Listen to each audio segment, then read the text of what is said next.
him live right now. There he is. Let's listen in for just a little bit here. Increasingly unclear, even as the terrorist threat that we went to fight evolved. Over the past 20 years, the threat has become more dispersed, metastasizing around the globe. Al-Shabaab in Somalia, Al-Qaeda in the Arabian Peninsula, al-Nusra in Syria, ISIS attempting to create a caliphate in Syria and Iraq and establishing affiliates in multiple countries in Africa and Asia. With the terror threat now in many places, keeping thousands of troops grounded and concentrated in just one country at a cost of billions each year makes little sense to me and to our leaders. We cannot continue the cycle of extending or expanding our military presence in Afghanistan, hoping to create ideal conditions for the withdrawal and expecting a different result. I'm now the 4th United States president to preside over American troop presence in Afghanistan. 2 Republicans, 2 Democrats. I will not pass this responsibility on to a 5th. After consulting closely with our allies and partners, with our military leaders and intelligence personnel, with our diplomats and our development experts, with the Congress and the Vice President, as well as with Mr. Ghani and many others around the world, I've concluded that it's time to end America's longest war. It's time for American troops to come home.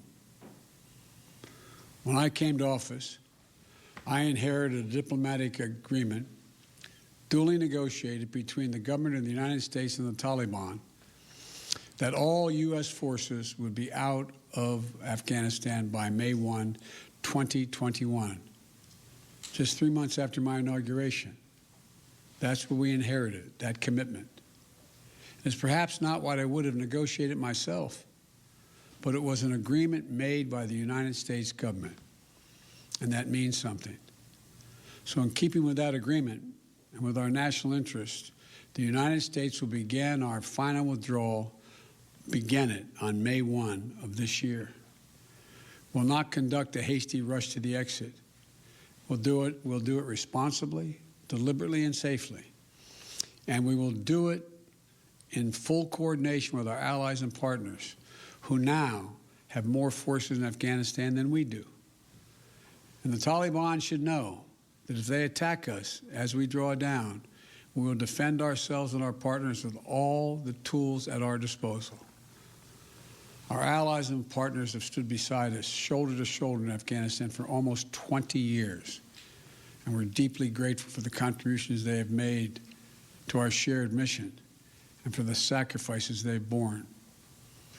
The plan has long been in together, out together.